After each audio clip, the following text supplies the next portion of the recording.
Promises burn, ashes in the wind. Scripts they wrote, soaked in sin. Voices silenced, buried deep, but the roots grow strong, they never sleep. Oh, steel and greed won't build a home, can't kill the truth with a hollow throne. Hands will rise, clenched in fists, history's patterns, they won't be missed. Echoes linger, they're drilled home. Can't kill the truth with a hollow drone. Hands will rise, clenched in fists, history's patterns, they won't be missed.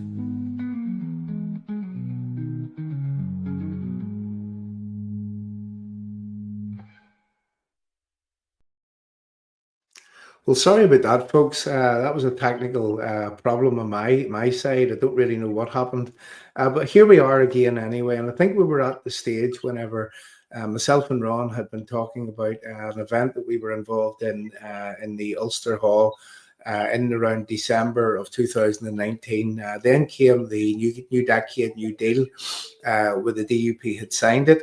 And then came the betrayal of Boris Johnson's government to the Unionist people of Northern Ireland by placing a border between ourselves in Northern Ireland and our brothers and sisters in England, in Scotland and in Wales. So Ron, on this matter of betrayal, I mean, did you ever expect it to happen?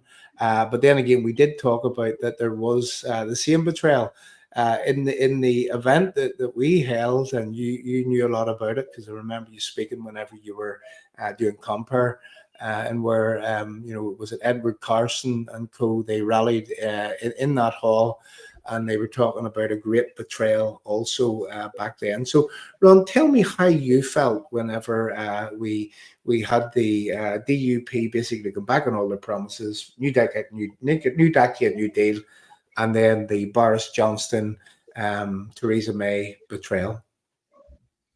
I think it hurt us. It hurt everyone who loves unionism. But we shouldn't have been surprised with it.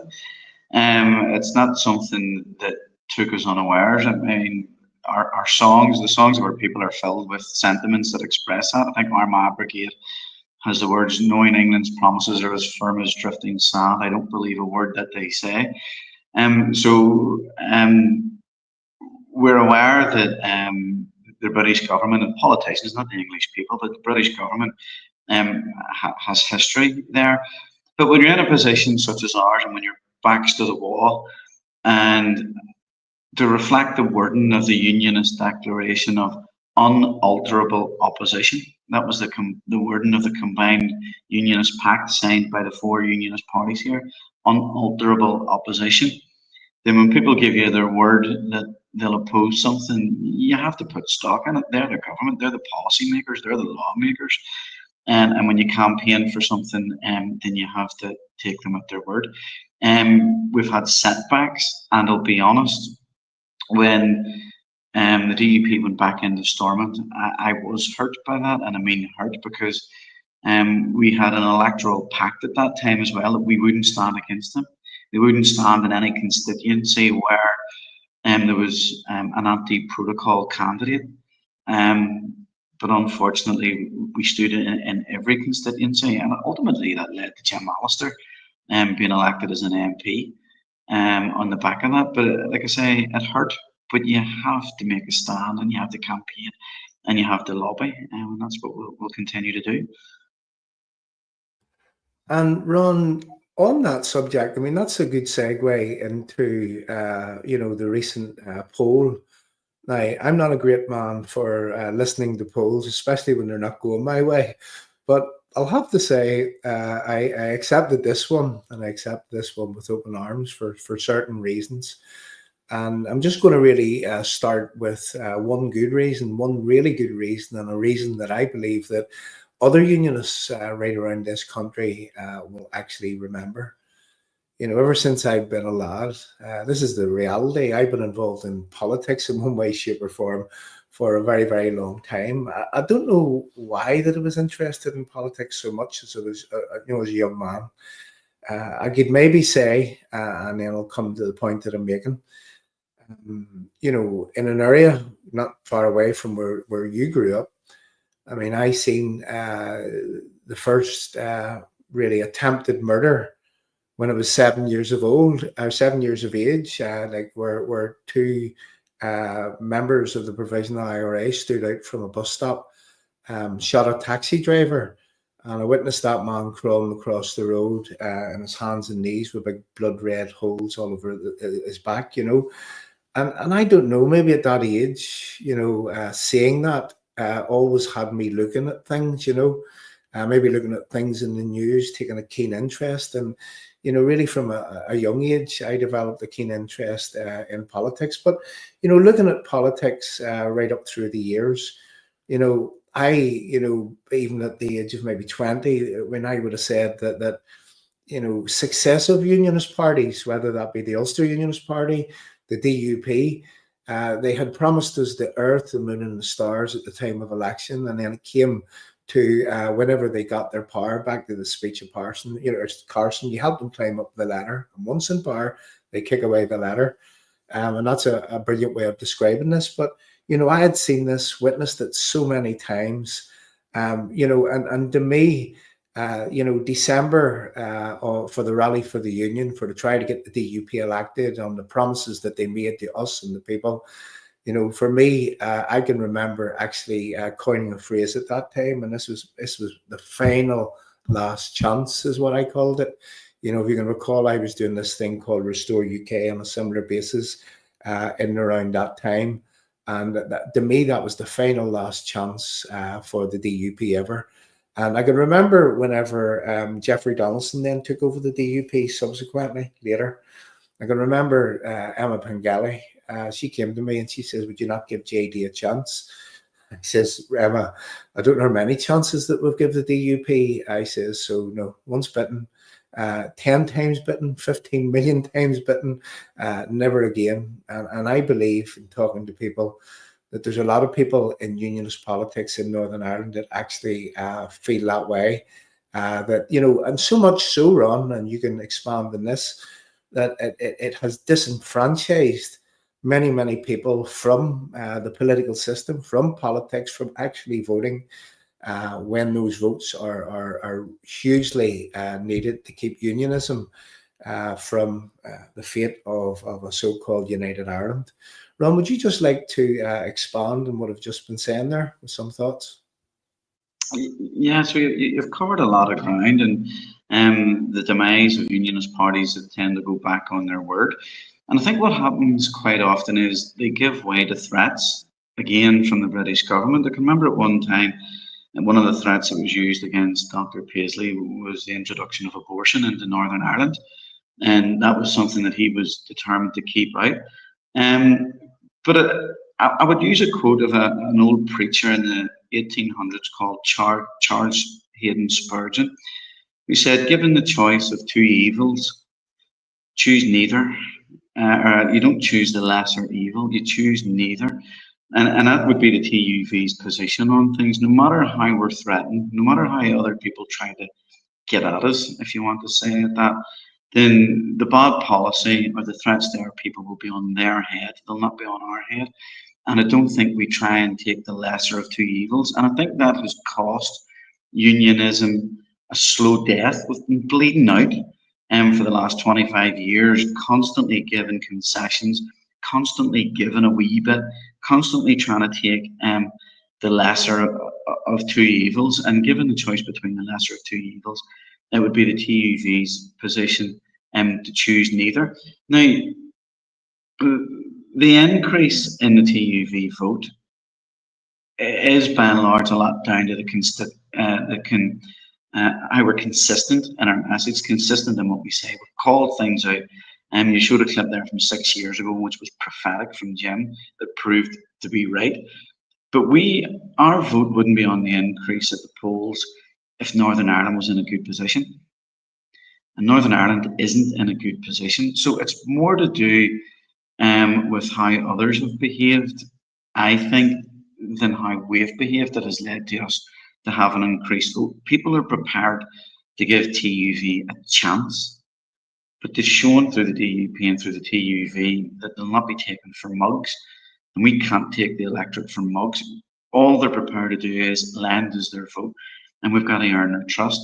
We've got to earn their trust. Northern Ireland's not in a good position. Northern Ireland isn't strong at the minute, and people are looking for an alternative. And with that great responsibility and great honour of getting people's votes comes a great burden of delivery and to do exactly what you say you're going to do. That was me cutting up looking for another little video clip there. So Ron, on to something else that I wanted to talk to you about, and we'll be stopping here in about 10 minutes. And again, I can only apologize for the, what happened in the middle of the original stream. But I promise by next time we'll be more professional than this time. We should have some backups to ensure that our software doesn't go down. So Ron, on to the next thing. I know that you're heavily involved in the loyal orders, certainly the Orange Order. I know that you're very, very close to the Clifton Street Orange Hall. Would you like to tell me about your involvement in the Orange Order? How long that you would be involved in that? Are you involved in any other loyal orders? And also, what it is that are you still attached to Clifton Street, and for what reason? Yeah, I'm still an Orange man. I'm an Orange man before I'm a TUV politician, and I'll be an Orange man after my career in politics has went over. And it's not something that I decided to join. It's not something where I look around myself for a political party and see what one would suit me the best. My Orange membership's a way of life. I'm an Orange man by birth, and I have an Orange heritage by birth. And even though you maybe you haven't joined or you're not a member of the Orange Order, your Orange history and heritage, if you're an Ulster Unionist, Ulster Protestant, is yours by birthright. So there's a verse in the Bible that says we have a goodly heritage, and I have a goodly heritage. And that was probably one of my first forays into politics, because I know the goodness of my Orange obligation. I know the goodness of my brothers within the Orange, and I know the goodness for what it stands for. I mean, the civil and religious liberties for all and special privileges for none. That's something universal. That's a good foundation to stand on. And so the Orange to me is a way of life. And when it comes under attack, and it is attacked by republicanism, maybe when Sinn Féin's votes waning, or when they attack parades, which is an affront on the right of assembly, well then I take that as an attack on me as a person, because I'm an Orange man first and foremost, and I know there's nothing offensive in it, and that's why I'll defend it so vehemently. Yeah, Ron, and I just want to get you to say that again. I can say that phrase and we'll start it off again for you, because I want to expand on that. But civil and religious liberties for all. What way does that go again? So that's obviously the battle for civil and religious liberties was won at the Glorious Revolution at the Boyne in 1690. But ultimately, it's civil and religious liberty for all and special privileges for none. Right. And that leads me on to something else that I never intended speaking about. But, my involvement in politics and a lot of things that I speak about, the things that sort of give me great content, as you go on a daily basis, listening to the media, listening to politicians, listening to anybody in power, or some of these non-governmental organizations would seem to be more powerful than politicians nowadays. I have noticed for a great number of years that let's focus on the law to explain this. What is the law? What is policing and justice? What should a policing service be? You mind the time of the Belfast Good Friday Agreement and the run up to it, the Republicans were saying that the RUC were politicised. Now, I'm going to say that granted there was more maybe Protestants, Unionists in the RUC, but there was a reason for that, and the reason was that well, if you were a Catholic and if you were in the RUC and if you lived amongst the nationalist Republican Catholic community, well, the chances were that you were going to lose your lives or your families were going to be threatened and chased out of the area. So for that reason, a lot of people from within that grouping didn't actually join the RUC. But the people that the RUC stood against the provisional IRA for many, many years in Republican paramilitaries, and they mounted a campaign of what was it, RUC with the orange collarettes and stuff on, and political policing and all of this sort of stuff. The RUC not welcome in their areas and so on. So they brought a man called Chris Patten in to create a thing called the Patten recommendations, and it resulted in the Patten report. Now, I'm saying this for a reason, and this to me is the most perfect combination of words for any public body that exists, anybody that is front-facing to the public, anybody that is government-funded to deal with the public in any way. I believe they should be, as it was that Chris Patten says that the new PSNI, the Policing Service of Northern Ireland, should be. These were the words. These were the perfect combination of words that I think for any public body. Chris Patten says that they wanted to create a policing service which was fair, which was impartial, which was free from partisan political control, which was capable of gaining and maintaining the respect of the entire community. And I just think of that combination of words. And now I try to apply that to anywhere, whether it be councils, whether it be, civil services, whether it be schools, whether it be whatever. I believe that there's no place for politics in any of those realms because, they serve the entire community, and they should be fair, impartial, free from partisan political control, not bringing your political ideologies into school to teach children, not sort of when it's terms of policing or justice, not say, for example, that what is policing? We'll focus on it this way, is the policing service. It should be, they should police without fear or favour. Yeah. Everybody should be subject to and equal under the same law. There should be no hierarchy of rights for anyone. And this is why I came to this, Ron, was because in that Orange Order statement, civil and religious liberty for all. What was the other bit? It was special privileges for none. For none. There you go. So you see, what the Orange Order actually stands for is they're against the hierarchy of rights for any grouping. And we see, we could look right across the board, and it was explained to me, it's also like the oppression Olympics, who's at the top of the table in terms of the most oppressed and who gets the most rights in this country. Is that right, Ron, do you think? No, and there's two sides of it. And the first one is the PSNI never had a chance to exercise the full measure of the law equally, because when the PSNI was formed, there was IRA members running about with letters in their pockets saying that they would never fall under the jurisdiction of law in Northern Ireland. So the police were undermined, and their criminal investigations were undermined at the start, when all you had to do was pull out a letter from Tony Blair and you wouldn't go to jail. Yeah. But one of the first conversations that I got into, one of the first debates with an Alliance MLA on the Nolan show, was around the participation of the PSNI in Pride. When they had their cars painted and they wanted the PSNI officers on parade. And for a while, the PSNI had been on parade.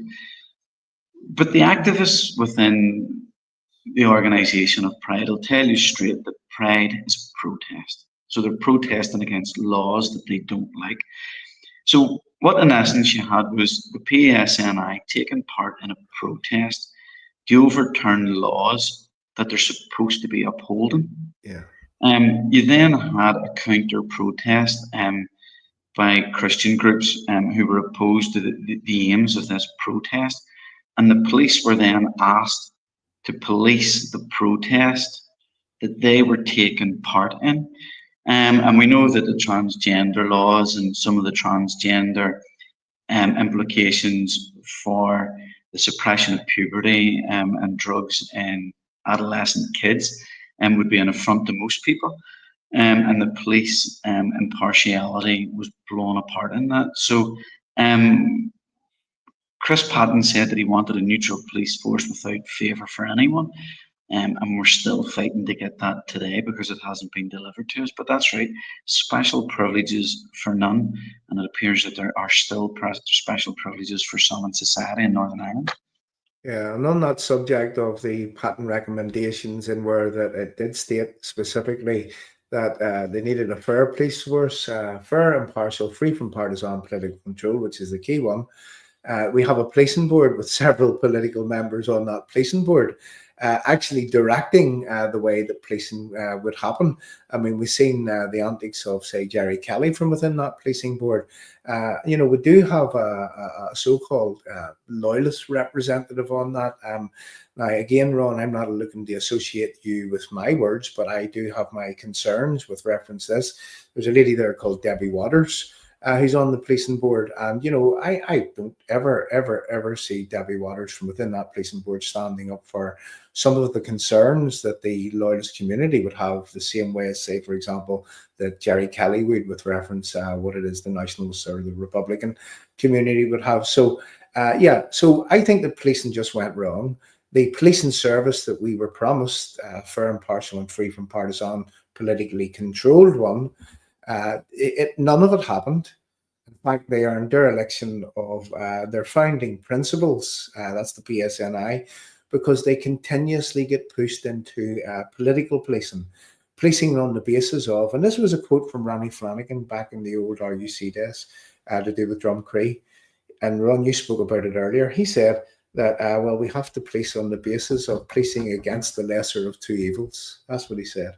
And I can recall that quote very, very well with reference in policing. So, look, again, I would hope that if the TUV get power, if they're sent back in big numbers, and I believe, Ron, that a lot of people, they tell me that they will never vote for the DUP again.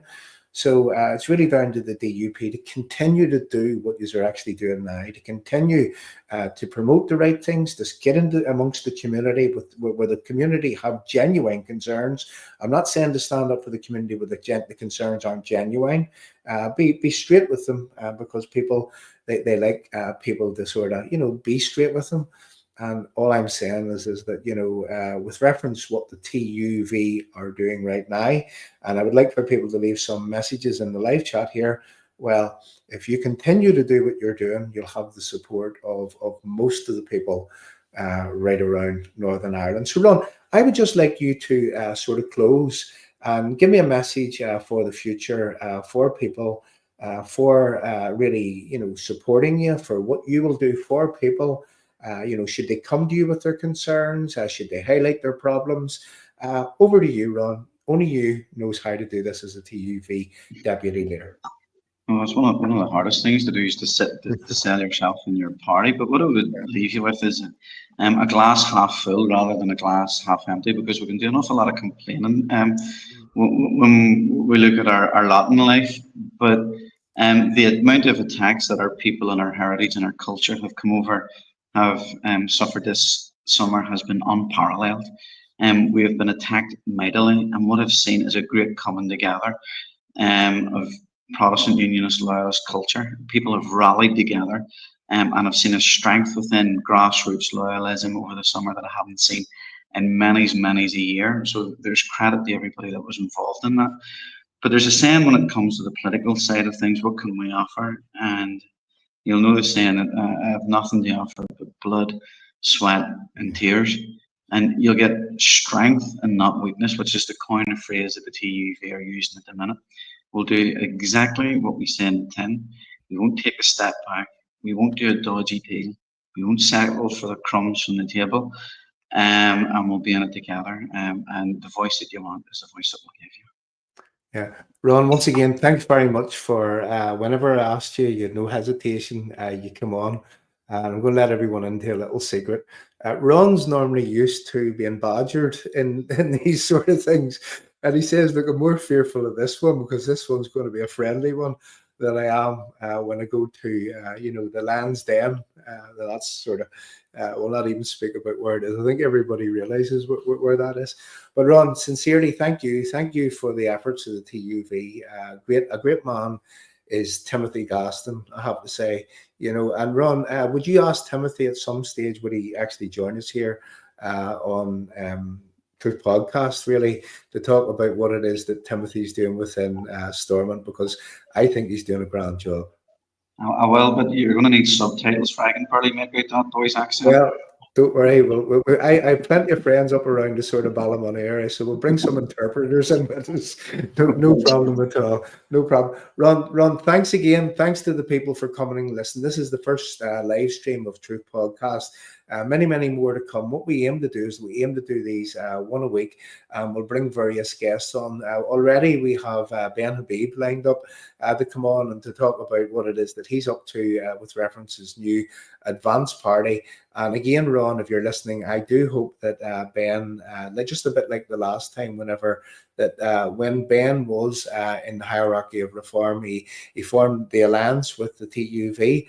And in fact, I know that the TUV did have the reform badges on all their election literature and so on. So wouldn't it be great to see that again, to make a bond, a political bond between political parties that can never, ever be broken. And that's a strength that we need within unionism, and that's within the entire United Kingdom, England, Scotland, and in Wales. And who knows, if it's Ben Habib next time for Prime Minister, we may even get this protocol reversed and put into the EU bin where it well and truly belongs. Listen, Ron, thanks very much. Thanks to the people for coming along. Leave your comments. Now, I'm going to play us out, so I am, with a little theme tune that we made for Truth Podcast. So I look forward to the next time. And Ron, thanks very much yet again. Thank you.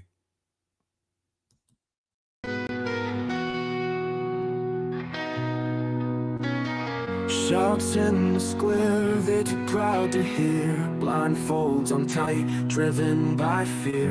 Hands in their pockets, hearts made of stone. Kings on a throne, yet utterly alone. The truth will rise, it breaks the chains. Through cracks and walls, it floods the veins. You can't control what eyes will see. The truth will fight to set us free. Promises burn, ashes in the wind. Scripts they wrote, soaked in sin. Voices silenced, buried deep. But the roots grow strong, they never sleep. The truth will rise, it breaks the chains. Through cracks and walls, it floods the veins. You can't control what eyes will see. The truth will fight to set us free. Well, as you see, people, what we've got sale agreed signs on the gates of Stormont. So there's what's happening. Sale agreed. Now, whilst it's sale agreed, it doesn't mean to say that it's sold yet, and we can change things. We can change and turn things around. Ashes in the wind, scripts they wrote, soaked in sin. Voices silenced, buried deep. But the roots grow strong, they never sleep. The truth will rise, it breaks the chains. Through cracks and walls, it floods the veins. You can't control what eyes will see. The truth will fight to set us free. Stealing greed, one build a home. Can't kill the truth with a hollow door. Hands will rise, clenched in fists. History's patterns, they won't be missed. Echoes linger, they're deaf to the call. The house of glass destined to fall. Clouds will break, bring light to the dark. A spark ignites, it leaves a mark.